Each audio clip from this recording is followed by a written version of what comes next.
Hello my dear students, welcome to my channel. ನನ್ನ ಹೆಸರು ಹೇಮಾ ಪಾಟೀಲ್ ಅಂತ. ಇವತ್ತು 9ನೇ ತರಗತಿ ಗಣಿತ ಅಧ್ಯಾಯ 2 ಬಹುಪದೋಕ್ತಿಗಳು. ಅದರಲ್ಲಿ ಒಂದು ಬಹುಪದೋಕ್ತಿಯ ಶೂನ್ಯತೆಗಳನ್ನು ಯಾವ ರೀತಿ ಕಂಡುಹಿಡಿತಾರೆ ಅನ್ನೋದನ್ನು ಈ ಒಂದು ವಿಡಿಯೋದಲ್ಲಿ ನಾನು ತಿಳಿಸ್ಕೊಡ್ತೇನೆ. ಫಸ್ಟ್, ಒಂದು ಬಹುಪದೋಕ್ತಿಯ ಶೂನ್ಯತೆಗಳು, ಇದನ್ನು ಝೀರೋಸ್ ಆಫ್ ಪಾಲಿನಾಮಿಯಲ್ ಅಂಥೇಳಿ ಹೇಳ್ತಾರೆ. ಈಗ ಒಂದು ಎಕ್ಸಾಂಪಲ್ ಮೂಲಕ ನಾನು ಶೂನ್ಯತೆ ಕಂಡುಹಿಡಿಯೋದನ್ನು ಹೇಳ್ತೇನೆ. P of x is equal to 3x plus y, ಇದು ಒಂದು ಬಹುಪದೋಕ್ತಿ. ಈಗ ಎಕ್ಸ್ ಇದು ಒಂದು ಚರಾಕ್ಷರ. ಎಕ್ಸ್ ಚರಾಕ್ಷರಕ್ಕೆ ನಾನು ಯಾವುದೇ ಬೆಲೆಯನ್ನು ನೀವು ತೆಗೆದುಕೊಳ್ಬೋದು. ನಾನಿಲ್ಲೇ ಎಕ್ಸ್ ಇಸ್ ಇಕ್ವಲ್ ಟು 1 ತಗೊಂಡೇನೆ. ಅಂದ್ರೆ ಎಕ್ಸ್ ಬೆಲೆ 1 ಪಿ ಆಫ್ 1 ಅಂತ ಹಾಕಿ ಎಕ್ಸ್ ಬೆಲೆ 1 ಹಾಕಿದಾಗ ನನಗೇನು ಬೆಲೆ ಬರ್ತದೆ ನೋಡೋಣ. P of 1 is equal to ಈ ಎಕ್ಸ್ ಇದ್ದಲ್ಲೇ ಬ್ರ್ಯಾಕೆಟ್ ಹಾಕಿ 1 ಹಾಕೋಬೇಕು.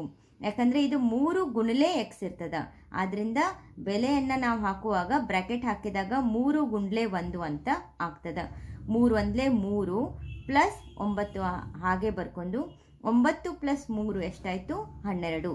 ಪಿ ಬೆಲೆ ಎಕ್ಸ್ ಬೆಲೆ 1 ಹಾಕಿದಾಗ ನನಗೆ ಎಷ್ಟು ಬಂತು? ಬೆಲೆ 12 ಬಂತು.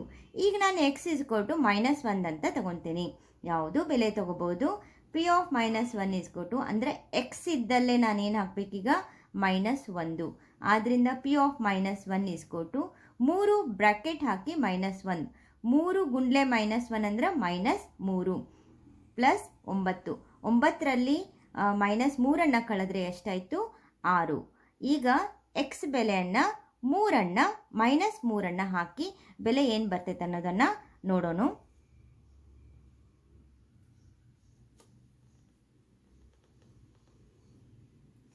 ಈಗ ಎಕ್ಸ್ ಇಸ್ಕೊಲ್ ಟು -3 ಹಾಕಿದಾಗ P of -3 is equal to 3 bracket -3 x ಬೆಲೆ -3 ಪ್ಲಸ್ 9 ಮೈನಸ್ ಹಾಗೆ ಇರ್ತದ.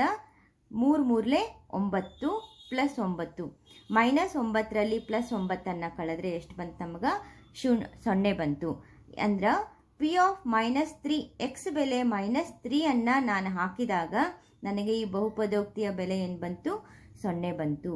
ಅದೇ ರೀತಿ ನಾನು ಈಗ ಇದೇ ಸೇಮ್ ಲೆಕ್ಕವನ್ನು ನಾನು ಈ ಥರ ಮಾಡ್ತೇನೆ ನೋಡಿಲೆ. P of x is equal to 3x plus 9. ಹಂಗಂದರೆ P of x is equal to ಏನು? 0 ಅಂತ ತಗೊಳ್ಳೋಣ. ಈಗ ಅಂದ್ರೆ P of x 3x plus 9 is equal to 0 ಆಯಿತು, ಹೌದಾ?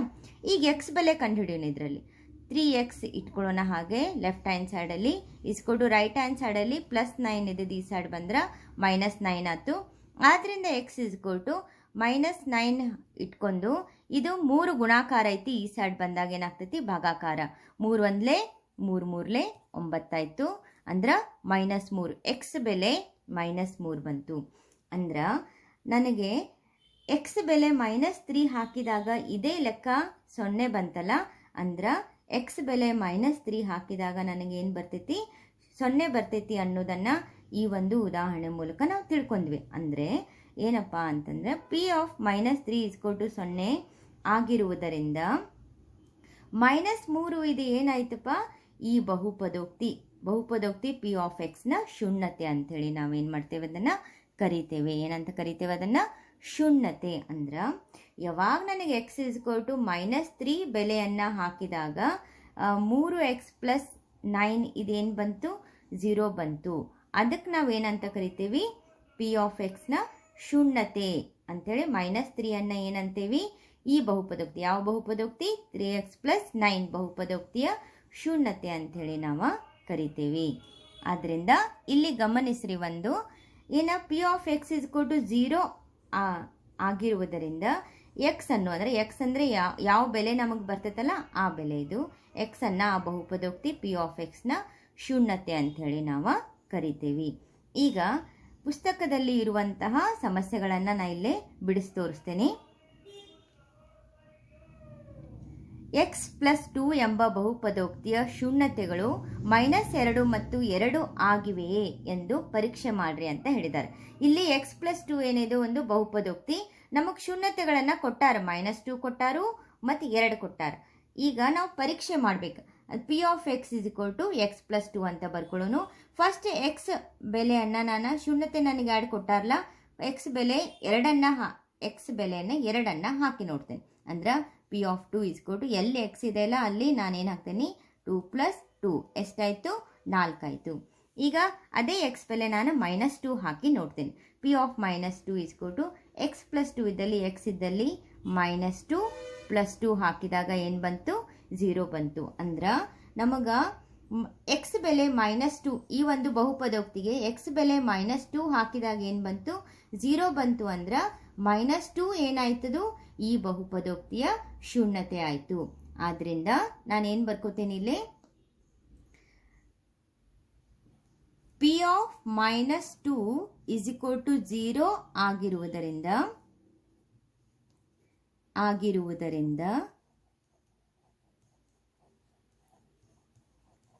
-2 ಅನ್ನು ಬಹುಪದೋಕ್ತಿ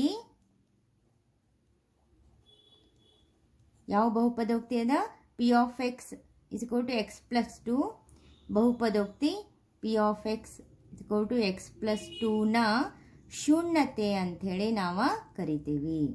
ಯಾವುದಿಲ್ಲಿ ಶೂನ್ಯತೆ -2 ಏನಾಗ್ತೈತಿ x + 2ನ ಶೂನ್ಯತೆ ಆಗಿದೆ ಅಂಥೇಳಿ ನಾವು ಈ ಥರ ಲೆಕ್ಕವನ್ನು ಬಿಡಿಸ್ತೇವೆ. ಶೂನ್ಯತೆ ಕೊಟ್ಟಾಗ ನಾವು ಪರೀಕ್ಷೆ ಮಾಡಂದಾಗ ಈ ಎರಡರಲ್ಲಿ ಯಾವುದು ಶೂನ್ಯತೆ ಬಂತು ನಮ್ಗೆ -2 0 ಆಯ್ತಲ್ಲ, ನಾವು ಲೆಕ್ಕ ಮಾಡಿದಾಗ -2 ಏನಾಯಿತು ಈ ಬಹುಪದೋಕ್ತಿಯ ಶೂನ್ಯತೆ ಆಯಿತು.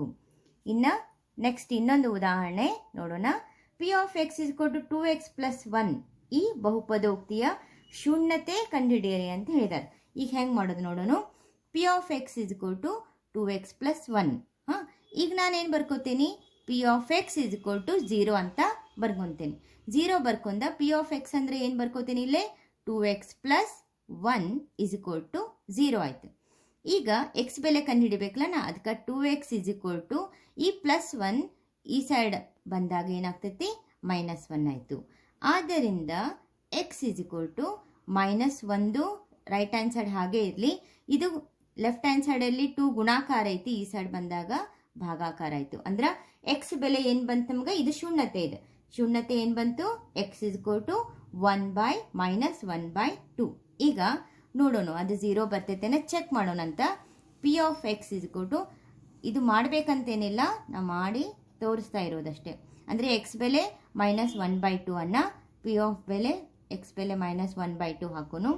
2 ಬ್ರ್ಯಾಕೆಟ್ ಹಾಕಬೇಕು ಅಂತ ಹೇಳಿದ್ದೀನಿ. ಯಾವುದೇ ಬೆಲೆ ಹಾಕಬೇಕಾದ್ರೆ ಬ್ರ್ಯಾಕೆಟ್ ಹಾಕಿ 1/2 + 1 2 ಏನಾಯಿತು ಕ್ಯಾನ್ಸಲ್ ಆಗ್ತೈತಿ. 1 + 1 ಎಷ್ಟಾಯಿತು 1 + 1 ಎಷ್ಟಾಯ್ತಪ್ಪ ಇಲ್ಲಿ 2 ಆಯಿತು. ಹೌದಾ? ಹೌದು. ಆದ್ದರಿಂದ ಇಲ್ಲಿ ಏನು ಬಂತು ಎಕ್ಸ್ -1 ಇದೆಯಲ್ಲ -1 + 1 0 ಬರ್ತೈತಿ. ಇಲ್ಲಿ -1 ಇದೆಯಲ್ಲ ಈ ಬೆಲೆ -1 + 1 ಏನಾಯಿತು 0. ನೋಡ್ರಿ ಏನು ನಮಗೆ ಶೂನ್ಯತೆ -1/2 ಹಾಕಿದಾಗ ಈ ಬಹುಪದೋಕ್ತಿ ಏನಾಯ್ತು 0 ಬಂತು. ಅಂದ್ರೆ ಶೂನ್ಯತೆ ಏನಪ್ಪ ಎಕ್ಸ್ = -1/2. ಅಂದ್ರೆ ಶೂನ್ಯತೆ ಏನಾಯ್ತು ಇದ್ರದ ಶೂನ್ಯತೆ ಕಂಡುಹಿಡಿ ಅಂದಾರಲ್ಲ ಏನು ಬಂತು ಶೂನ್ಯತೆ ನನಗೆ -1/2 ಬಂತು. ಇನ್ನು ಮುಂದೆ ನೋಡೋಣ. ಇನ್ನೊಂದು ಬಹುಪದೋಕ್ತಿಯ ಬೆಲೆಯನ್ನು ಯಾವ ಥರ ಕಂಡುಹಿಡಿತಾರೆ ಅನ್ನೋದನ್ನು ನಾವಿಲ್ಲಿ ನೋಡೋಣ.